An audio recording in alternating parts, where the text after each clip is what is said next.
Helo, siwmai a chroeso i Lansiad o Glust i Glust, nofel newydd gan un o hoff awduron Cymru, Llwyd Owen.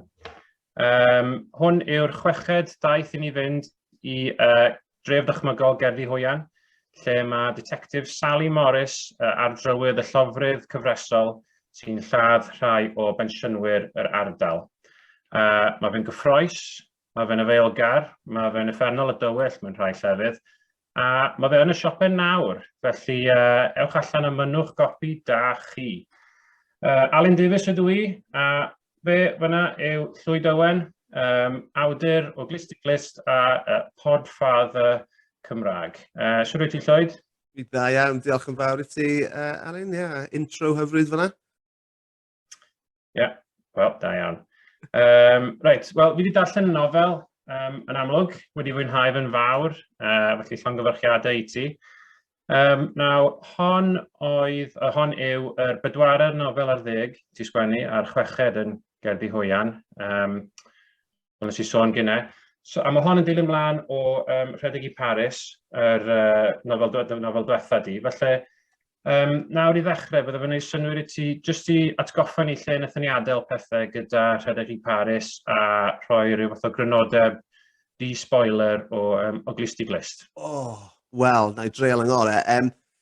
Ar ddiwedd Rhedeg i Paris, oedd Sally Morris, prif gymeriad, neu un o'r 3 o brif gymeriadau yn Rhedeg i Paris, oedd hi wedi cael anaf gwael iawn ar uchafbwynt y nofel yna, gath i'w thaflu dros ochr mynydd Paris, neu o leia mewn i dwll yn mynydd Paris anyway, a nath i dorri nifer o esgyrn yn ei chorff a hala. Fi'n meddwl, os fi'n cofio'n iawn, 3-4 mis yn yr ysbyty yn adfer ac yn gwella cyn ailafel yn ei gyrfa fel detectif yn Ngerddi Hwyan, a wedyn ni'n neidio ymlaen 3 mlynedd ar ddechrau o Glust i Glust, a ni yn cwrdd â Sally eto.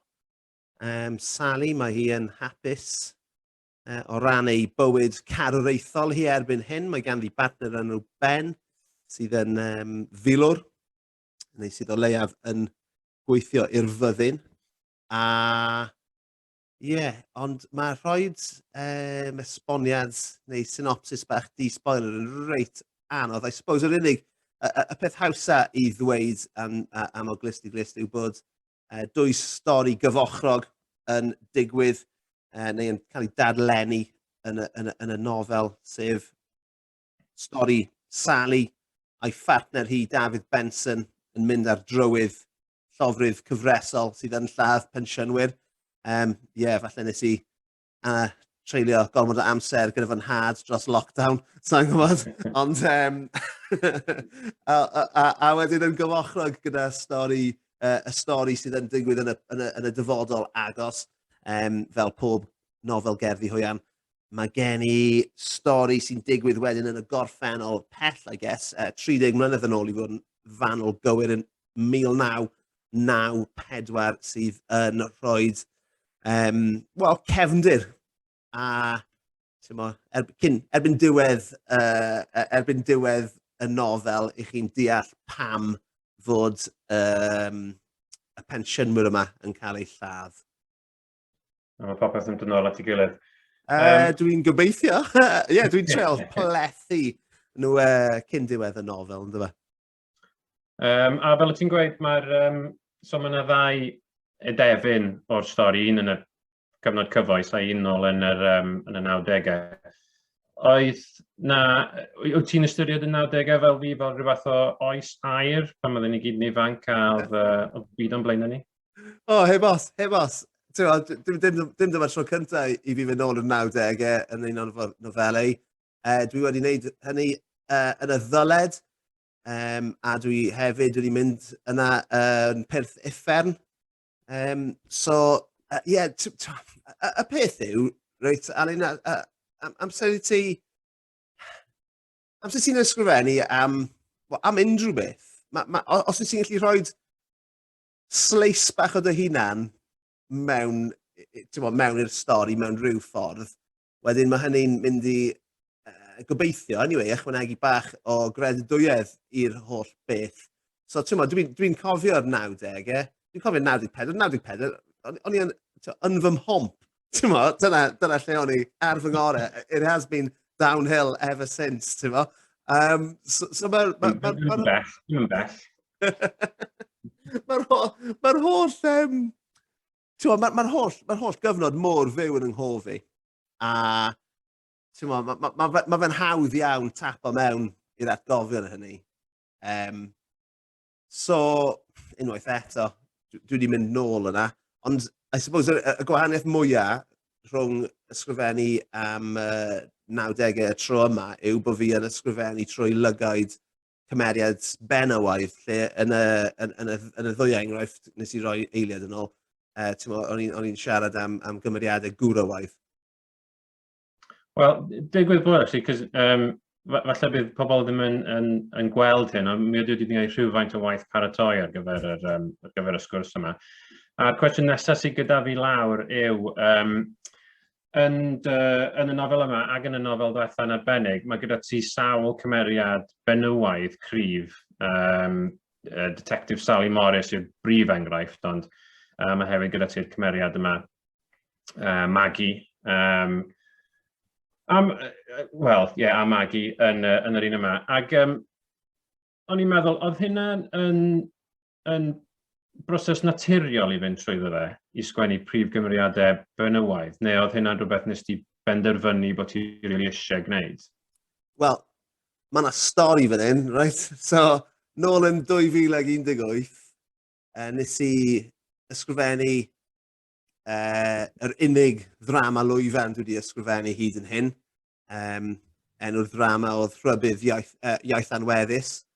A nes i ddatblygu'r syniad gyda Hannah Jarman, yr actores, a hi nath gyfarwyddo y ddrama lwyfan. So nes i a Hannah ddod i adnabod yn gilydd yn dda dros y cyfnod o falle 6-7 mis yn gweithio gyda'n gilydd ar y prosiect yna. A yn ystod y broses, wel, mae Hannah yn fan mawr o'n waith fi, dyna pam oedd hi eisiau gweithio gyda fi. Ond, un beirniadaeth oedd ganddi yw bod falle bod fi ddim yn ysgrifennu cymeriadau benywaidd mor gryf a mor gofiadwy a fy nghymeriadau gwrywaidd i. Nawr, y gwir yw bod y rhan fwyaf o fy mhrif gymeriadau dros y blynyddoedd o leia mewn rhan wedi cael yn seiliedig ar naif fy hunan.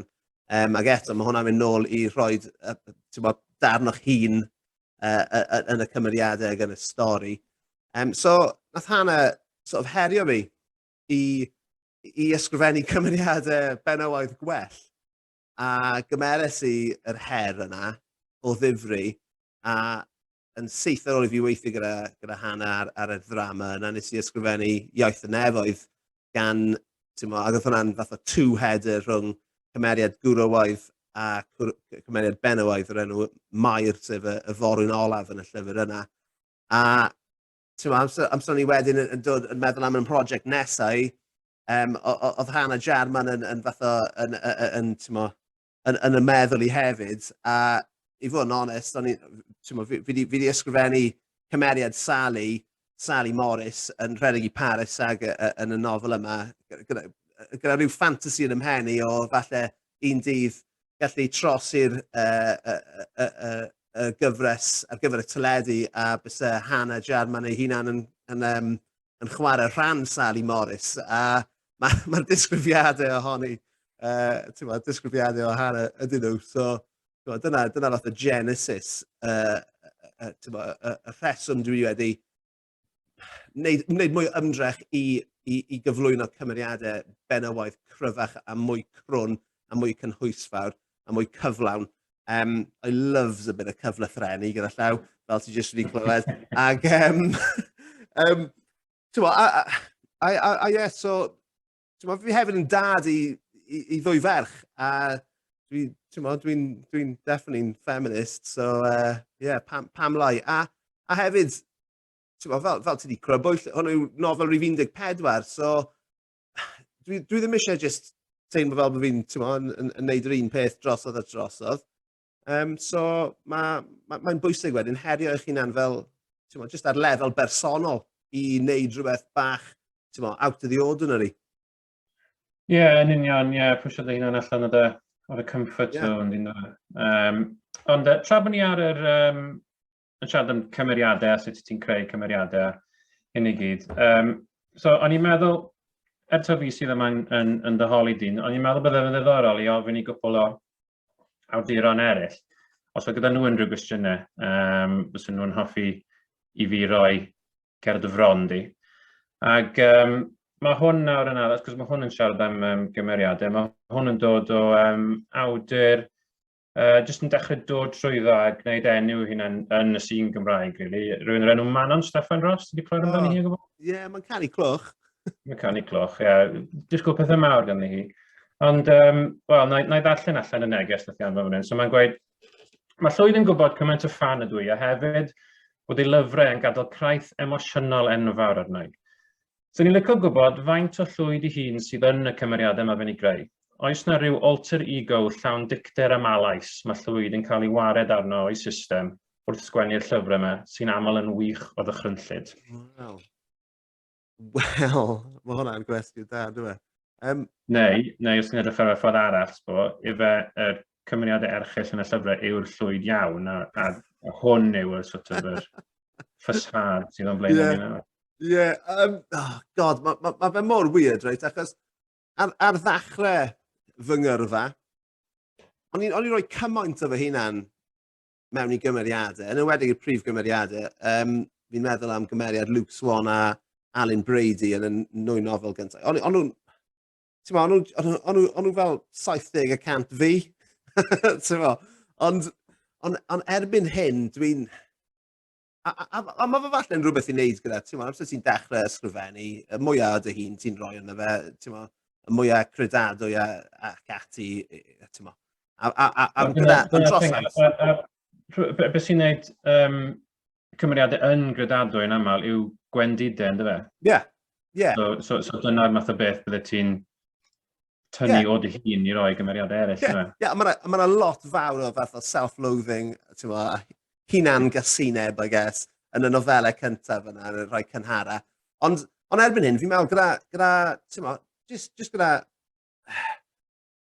profiad, mae profiad o ysgrifennu yn meddwl bod fi yn ymddiried yn fy hunan mwy fel awdur a yn ymddiried yn fy hunan mwy i greu cymeriadau sydd falle ddim mor seiliedig arna i. A, amser beth ni'n siarad am fan hyn heno yw o glist i glist, ond mae'r un peth yn wir os eid i nôl i Pyrth Uffern eraill, taffia cyn hynny.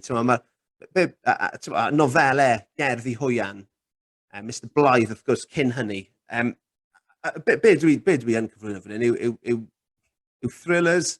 Mae'r un yma yn fel police procedural rate straightforward ar un llaw, ond dwi hefyd yn cyflwyno yr erchill beth yna sydd wrth raidd y dialedd. So, i ateb cwestiwn Manon, erbyn hyn, I suppose mae llai ohona i yn mynd mewn i'r cymeriadau dwi'n creu, ond eto mae yna dal bits ohona fi mewn yna. Achos, fel o ti'n gweud, y gwendidau a'r pethau, y tics bach yna sydd yn neud cymeriadau yn ddiddorol ac yn gredadwy, ynddo fe. So, dwi dal yn cynnwys peth o'n hunan, ond dim cymaint. Ie, yn union, ie. Wel, ti di sgwennu 14 o lyfrau fi di, dim ond 3 mor belled. Ond fi'n meddwl bod fi wedi cymryd tipyn o'r deunydd crai oedd gen i a roi fe mewn i Taliesin yn enwedig. So mae rhaid ffind o ffynhonnell arall yn y diwedd. Ond fel o'n i'n gweud, fi'n meddwl, mae profiad yn beth amhrisiadwy yn dweud. Achos ti'n gwybod mwy nawr yn ysgrifennu dy bedwerydd nofel nag o ti'n ysgrifennu dy gyntaf yn dweud ti. A wedyn mae ti just yn yn gallu, jyst ymddiried yn dy fath o sydd creadigol a dy allu di. So, a t'mo, i fod yn onest, be arall gallu ti ymddiried yn dda erbyn hyn, t'mo, so gobeithio bod yr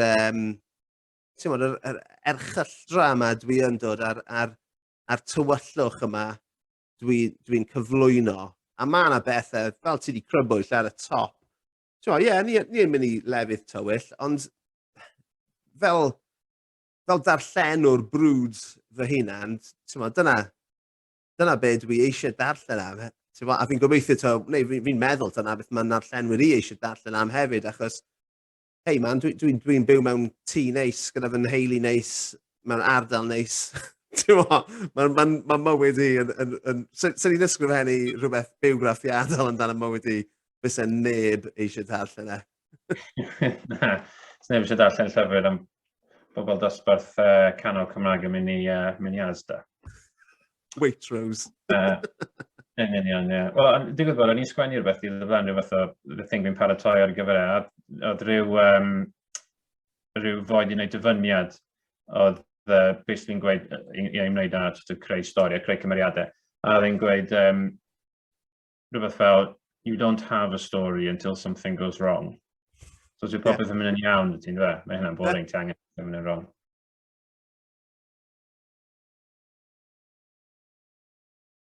Y milwr am yn eddgar. Y flwyddyn 2004, Camp Condor. Deddwyrain Iraq, rhanbarth maes San, nepell o ddinas Amra, ar lannau afon Tigris. Hael tambaid, tywod sych, gwersyll llychlyd, pebyll caci, syched parhaus, tonnau o wres yn crynu ar y gorwel, cylion a man wybed fel cymylau cecrys yn yr air, yn ymosodol ac yn anifyr.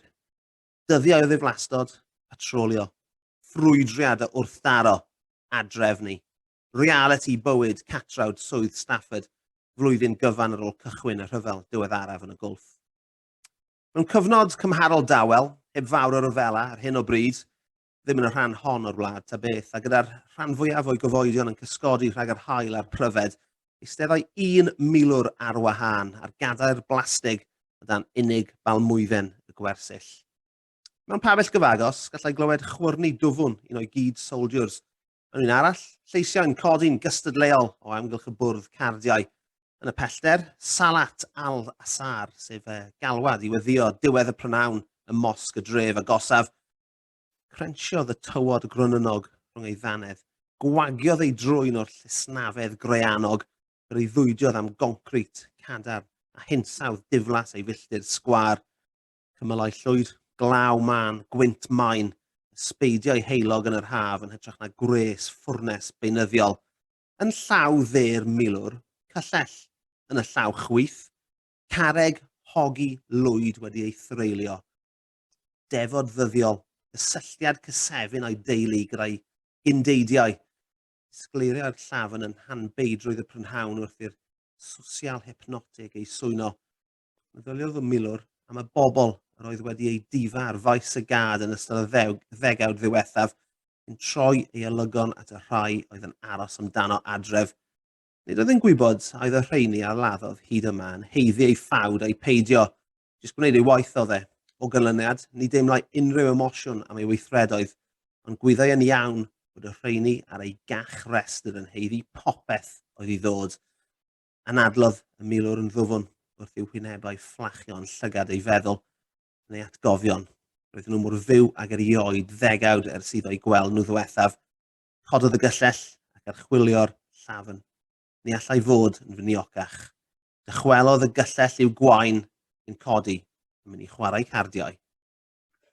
Ges i gwpl atebion o awduron gwahanol.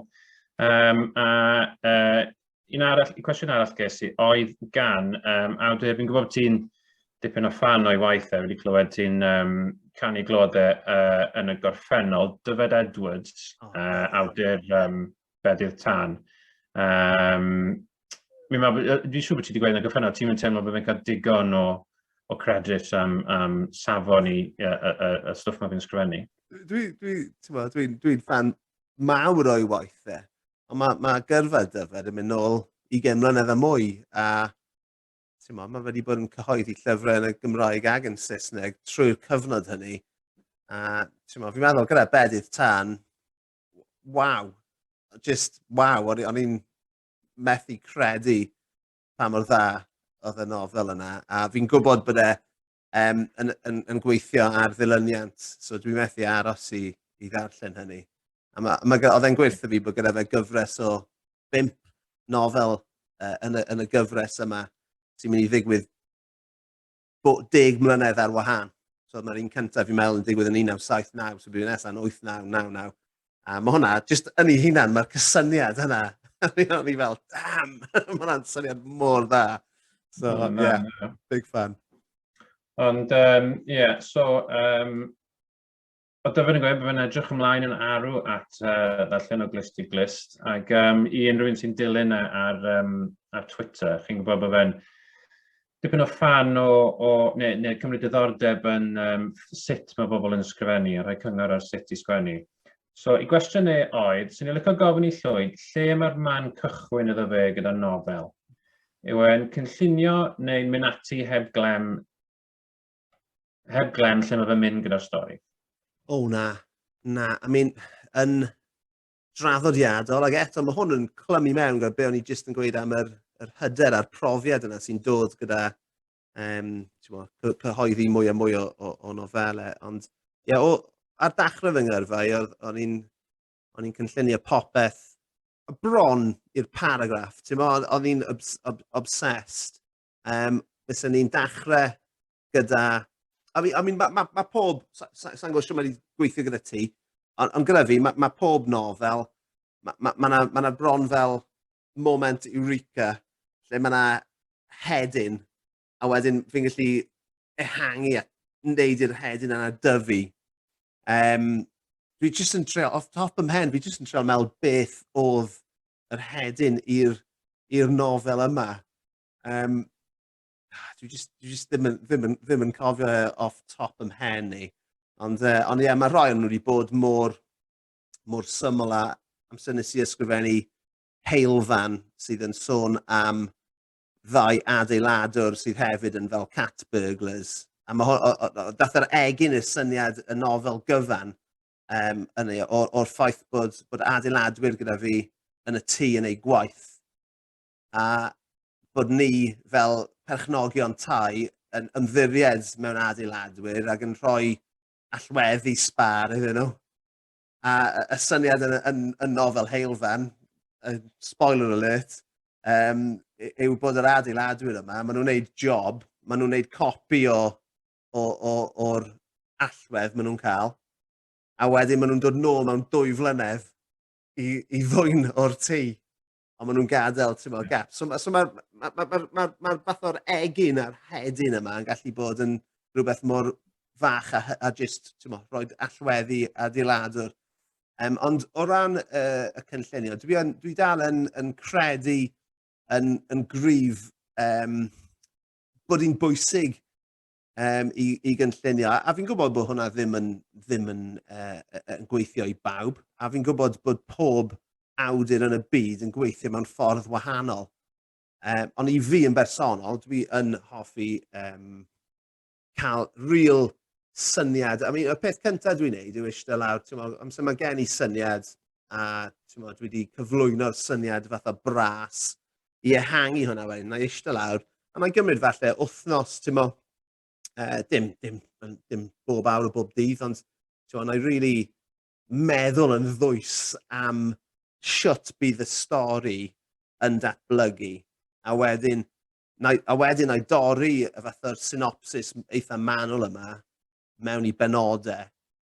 A wedyn na i eistedd lawr cyn ysgrifennu pob penod, cyn dod at bob penod, byddai'n torri'r penodau lawr a lawr mwyn bod fi'n gwybod ble dwi'n dechrau a ble dwi eisiau cyrraedd mwyn cyrraedd y pwynt nesaf yn y plot sydd gen i.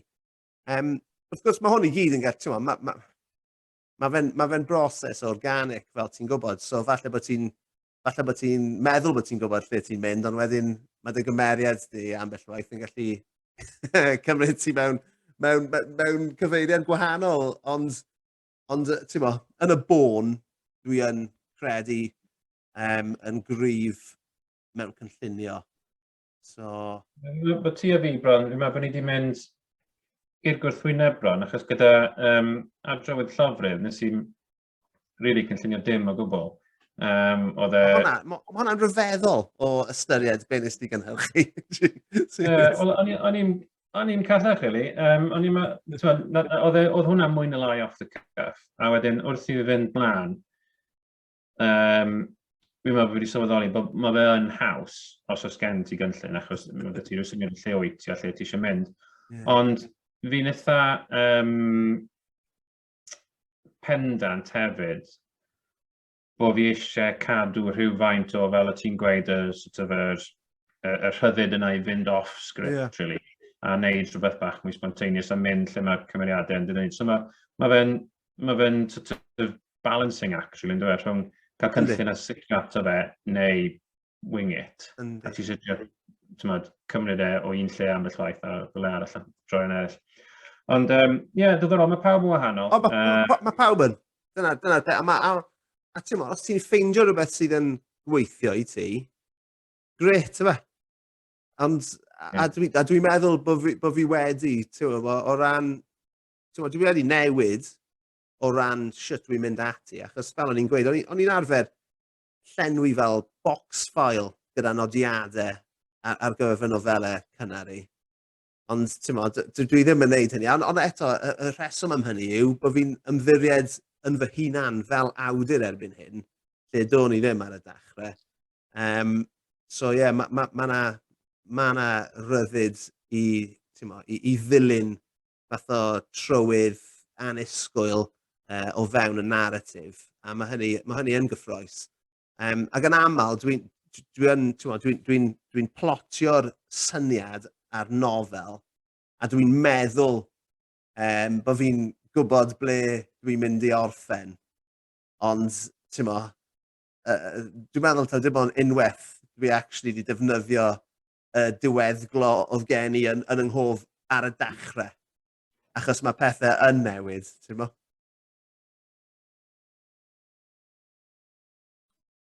Agorodd Daf y drws a chami mewn i'r capel, gan adael Sally yn sefyll wrth y drws. Cyn dilyn, oedodd ac yn arlu'n ddwfwn, o styried yr ofn pur oedd wedi ei sgythu ar wynebau'r uniforms o Miss Porter oedd hi'n disgwyl o gweithaf a mwy. Camodd i'r capel, safodd yno, yng nghefn yr addoldy, ac edrych ar yr olygfa o'i blaen. Cresi o gorau pren gyda digon o le i tua 100 o bobl eistedd. Roedd y brif fynedfa o'r stryd ar y wal gyferbyn gyda'r drysau ar gau. Nid oedd horeb yn gapel crand mewn unrhyw ffordd. Nid oedd oriel yma hyd yn oed. Flicai'r paint oddi ar y waliau, a llenwodd ffroenau Sally gyda mwsg lleithder a hen lyfrau y mynau. Ymlaen y capel safai pilpyd llwm gyda cherflun pren o'r Iesu wedi ei groeshoelio ar y wal y tu ôl iddo, ac o flaen y pilpyd, yn eisydd yn swp yn y set fawr, roedd corff. Heblaw am y gwaed oedd wedi tasgu dros y carped ar fedyddfaen, roedd Sally wedi teiri mo'i dweud pader dawel oedd yr hen ddyn, dyfalai fod y llofruddiaeth wedi digwydd yn go ddiweddar, gan nad oedd y corff wedi dechrau drewi eto. Yn araf, cerddodd y detectives at y corff ymlaen y capel. Sganiodd Sally'r olygfa ehangach, rhag ofyn y byddai rhywbeth yn dal ei sylw, ond ar wahan i'r gelau, nid oedd unrhyw beth yn ymddangos allan o le. Bloody hell! Sybrydodd Sally yn gyrraeddodd y corff, a gweld yr holl waed oedd wedi tasgu o'r holl yn ei wrth. Excuse the pun, medd Daf mewn ymateb, gan enyn edrychiad angeuol wrth ei bartner. Sorry, sybrydodd, gan gydnabod ei fod wedi croesi llinell. Cyrcydiodd Sally wrth ochr y corff er mwyn ei astudion agosach, heb gyffwrdd dim wrth gwrs. Brwydrodd i gadw'r bistl rhag codi, y chwd rhag ffrwydro a difetha lleoliad y drosedd, roedd hynny yn anfaddeuol. Cododd law fan egog at ei cheg a gwelodd Daf yn gwag gyfogi o gornol ei llygad. Roedd hi wedi gweld cyrff meirw o'r blaen, roedd hynny'n rhan o'r job. Ond dim un wedi ei gigyddio mewn gwaed oer fel hyn. O'r cefn roedd y corff yn edrych yn gwbl normal. Hen ddyn wedi eistedd am orig fach, efallai i weddio neu gofio ffrindiau coll. Ond o'r tu blaen roedd hi'n stori wahanol. Bod ei ben yn pwyso ymlaen, roedd yr holl yn ei wddf i weld yn glir. O'r agen roedd hi'n ymddangos bod holl waed y corff wedi cael ei wagio dros fron, bol a choesau'r gelain. Parhau'r gwaed tywyll glidiog I ddripian yn araf o'r corff a'r côr, gan groni ar garped tenau'r capel, o dan draed y celain. Roedd hynny'n awgrymu'n gryf bod y ddwy arter I garotid wedi ei torri. Oedd yn ei dro'n awgrymu bod y llofrydd yn unigolyn cryf gan nad oedd hollti trwy groen cnawd gwthiennau ac arteriau yn dasg hawdd o bellfordd. Mae'r holl na'n berffaith, meddai Daf, trwy ei fysedd. Un ergyd, meddai Sally gan nodio. Un sleis union syth. Dwfwn fyd, medd Daf. Sa'i rioed wedi gweld y fath waed. Na fi. Tynnodd Sally feiro I ffoced a'i ddefnyddio I godi pen y dioddefwr. Syllodd y ddau ar fasg angau gwelw Mr James gael ei lygau difywyd ar agor led y pen. Styriodd Sally ei cau, gan fod ei rythiad llethol o'n aflonyddu ei henaid, ond penderfynodd beidio a gadael i'w ben bwyso ymlaen yn llipa unwaith yn rhagor. Mae hwnna bach yn weird, medd Daf, gan bwyntio at y clapfwr oedd yn gorwedd yng nghanol y gwaed wrth droed y dioddefwr. Ti'n meddwl? Efodd Sally'n goeglyd. So, cwestiwn gan fi yw hwn yn ytrach na rhyw awdur allanol. Dim I plygio yn rhywbeth gormod, ond mae llyfr yn dod allan gyda fi mewn cwpl o fisoedd sydd I anelu at bobl ifanc, oedolion ifanc a bobl yn eu harddegau. Yw hynna'n unrhyw beth ti di ystyried wneud o gwbl? Yw hynna'n newid cynulleidfa yn gyfan gwbl? Newid, cos mae hynna'n dod gyda rhywfaint o gwahanol newid y stael di hefyd I raddau. Well, dyna'r peth yn dyfa. Dwi'n meddwl bod ysgrifennu I gynulleidfa benodol, boed yn oedran neu os wyt ti'n mynd am farchnad neu genre penodol. Dwi'n meddwl bod hwnna'n yn anoddach na freestyler fel dwi'n neud ar y foment. Ond ie, bys ni ddim yn erbyn hynny o gwbl. Achos... Mi fydden y rhai darnau o'r llyfr bydde ti probably'n gwybod tynnu allan os ti'n mynd i'n beth. Fydden, achos fi wedi siarad gyda Manon Steffan Ross am hyn, achos mae hi yn amlwg wedi ysgrifennu nifer o lyfrau i'r arddegau ac I oedolion, a beth wedodd hi wrtho fi. Dyw hwn ddim yn ddyfyniad uniongyrchol, ond nath I weid rhywbeth fel but ti just, sy'n rhaid ti sy'n rhaid ti newid y arddull o gwbl, ond beth sy'n angen ti wneud yw gweud stori am bobl ifanc, right? Mae'r stori yna dal yn gallu bod yn ddirdynol ac yn dywyll.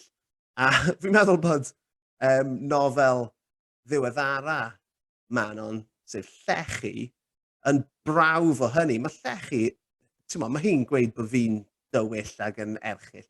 Mae Llechi'n effernol o dywyll. A mae fe'n gweud stori am lofruddiaeth ymhlith grŵp o ffrindiau ni arddegau. A so mae'r themau yn eiddfed iawn ac yn dywyll tu hwnt. Ond mae'n stori am bobl yn ei arddegau.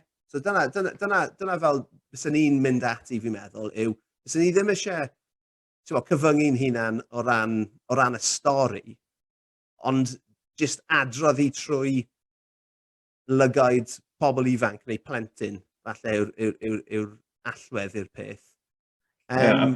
Peidio siarad lawr yn dyfa fi'n meddwl. Mae hwn...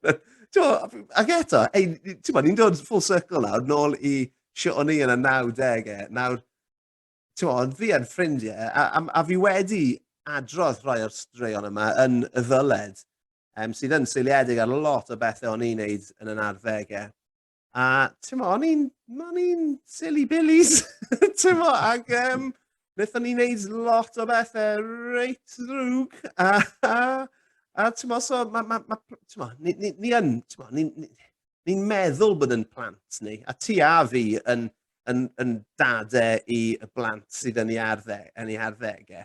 A, dwi ddim yn gwybod beth maen nhw'n neud.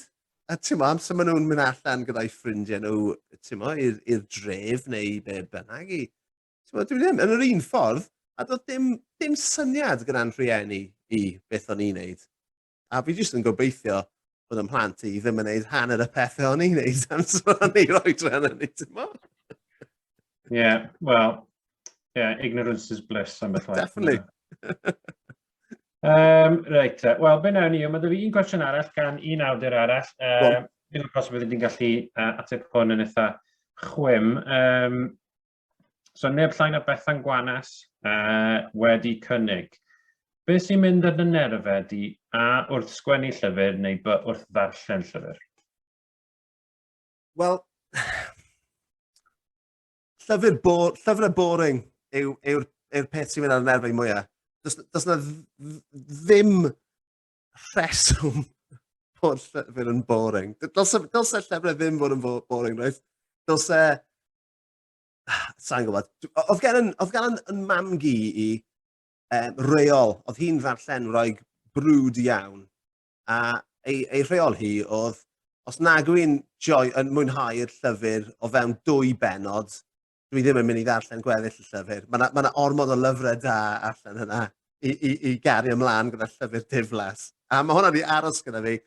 A mae hwnna wedyn yn treiddio mewn i'n waith i, achos fy unig nod i yn fy llyfrau i, gyda phob pennod, fi'n treol cael rhywbeth yn digwydd ar ddiwedd pob pennod. Dwi'n siŵr o fod ddim wedi llwyddo, ond na beth dwi'n treol wneud, achos dwi eisiau i'r darllenydd gyrraedd diwedd y bennod yna, a dim meddwl, falle na roi teli mlaen nawr, neu, ti'n mo, be bynnag, fi eisiau nhw i feddwl, reit, beth sy'n digwydd nesaf, fi eisiau gwybod.